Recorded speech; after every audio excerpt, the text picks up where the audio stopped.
Hello guys, এই যে দেখো বেগুন গাছ। বেগুন কাটবো বেগুনি বানাবার জন্য। চলো কাটি, দেখাই তোমাদের। এই যে কাঁচি নিয়ে চলে এসেছি, এবারে কেটে নেব বেগুনটা। চলো, এই যে কাটা হয়ে গেছে, এবারে আরেকটি বেগুন কাটবো। চলো, এই যে আরেকটি বড় হয়েছে বেগুন। তিনটা বেগুন বড় হয়েছে, তো দুটা কাটছি। এই যে এটাও কাটা হয়ে গেছে।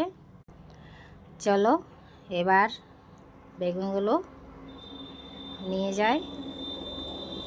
সকালবেলা 7টা বাজছিল, সেই তখন বলি বেগুনি বানাই আজকে। এই যে চলো, এই যে চলে এসেছি, বেগুনটা কেটে নিই। এই যে কাটা হয়ে গেছে, কাটার পরে ধুয়ে নেব। ধোয়া হয়ে গেলে জলটা ফেলে দিয়ে এরপর নুন মাখিয়ে নেব। এই যে নুন মাখা হয়ে গেল। নুন মাখা হওয়ার পর বেসনে ছেড়ে দিচ্ছি। বেসনে ছেড়ে দেওয়ার পর একটু বেশি ছাড়তে গেলে জল কাটে যাবে, ওই জন্য একটা ছাড়বো। এই যে তেলে ছেড়ে দিলাম। এই যে আরেকটি, চলে একটা করে ছাড়ি। তোমরা দেখতে থাকো, স্কিপ করো না বন্ধুরা।